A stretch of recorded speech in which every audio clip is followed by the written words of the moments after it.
Tara, luto tayo ng macaroni chicharon na di na kailangan ibilad sa araw. Magpakulo lang tayo ng tubig, lagyan ng asin at saka konting oil.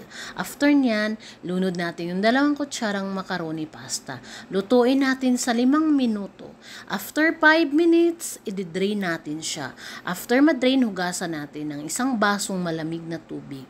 I-drain ulit natin siya. At saka pag totally drain na siya, ililipat na natin siya sa ibang lagayan. Pagkalipat na naman natin sa ibang lagayan, timplahan na natin. Lagyan natin ng black pepper, asin, at saka onion powder. Ganun lang, haluin lang natin ng maayos. Pag nahalo na natin ng maigi, lagyan na naman natin siya ng corn flour or cornstarch.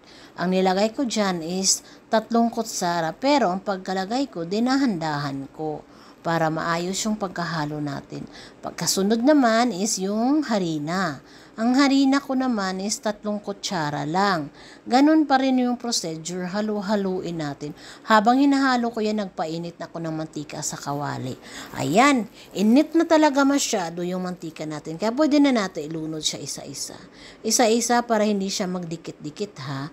At pag ganyan na yung texture, golden brown na talaga, hanguin na natin siya, ilagay natin siya sa ibang lagayan.